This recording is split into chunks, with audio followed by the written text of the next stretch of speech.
یہ ہمارے لیے بہت ہی خوشی کی بات ہے اور ایک ساتھ ساتھ فخر کی بات بھی ہے کہ ہم آج اردو صحافت کے 200 سال پورے کر چکے ہیں اور اس وقت ملکی پیمانے پر مولانا آزاد نیشنل اردو یونیورسٹی میں بھی خاص پروگرام اردو صحافت کے 200 سال کے سلسلے میں منایا جا رہا ہے۔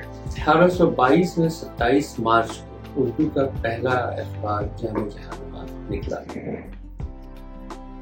ورناکولر لینگویجز میں جامع جہاننما کا بہت ہی نمایاں مقام ہے۔ اس اعتبار سے 200 سال پورے ہو چکے ہیں۔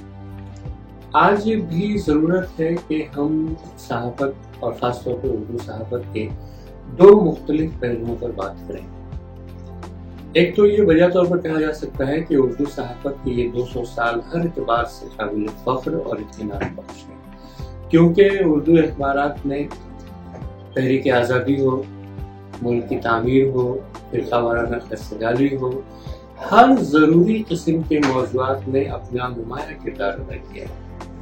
تحریک آزادی میں تو اردو اخبارات نے گویا تاریخ رقم کی ہے اور اردو اخبارات کے بغیر ملک کی تاریخ آزادی لکھی ہی نہیں جا سکتی۔ تمام مجاہدین آزادی زیادہ تر اردو اخبارات سے جڑے ہوئے تھے یا اردو اخبارات انہیں نئی توانائی دیا کرتے تھے۔ اور یہ بھی اہم ہے کہ تحریک آزادی میں پہلا صحافی جو شہید ہوا تھا وہ اردو کا تھا۔ مولوی باقر کے نام سے لوگ واقف ہیں، لیکن یہ بدقسمتی ہے کہ ان کے نام کو جتنا پروجیکٹ ہونا چاہیے وہ نہیں ہوا۔ وہ پہلے آدمی تھے، وہ پہلے اردو کے صحافی تھے جنہیں 1857 میں انگریزوں نے موت کی سزا سنائی۔ اس کے بعد سے لے کر کے 1947 تک اردو اخبارات پیش میں آزادی کی لڑائی میں تن من دھن سے لگے رہنا، جس کو کہتے ہیں، اس میں لگے رہے۔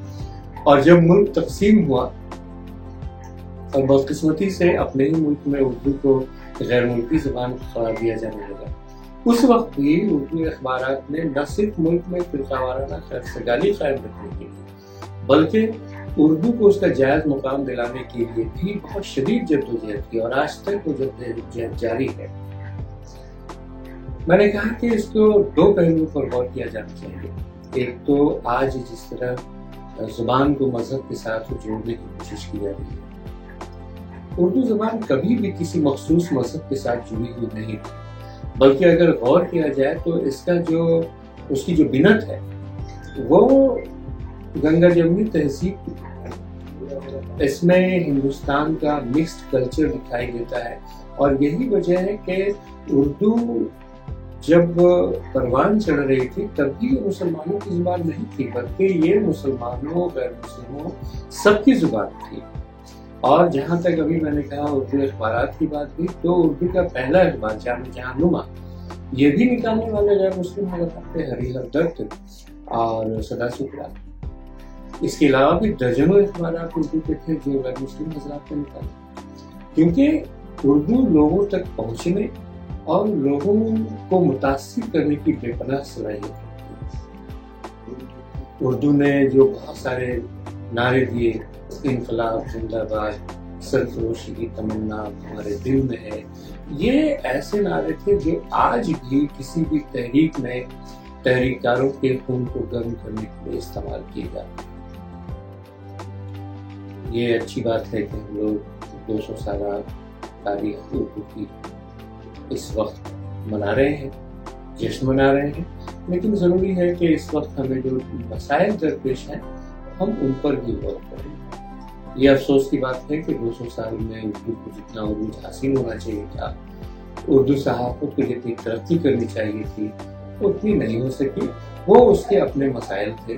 آج ضرورت ہے کہ ان مسائل پر غور کر کے اور ان مسائل کو حل کرنے کی بھی کوشش کی جائے، کیونکہ آج بھی اردو صحافت کے اندر یہ گٹس ہے کہ وہ قومی سطح پر نہایت ہی بالیغ شعور پیدا کر سکتی ہے اور رائے عامہ کی ہمواری میں انتہائی نمایاں کردار ادا کر سکتی ہے۔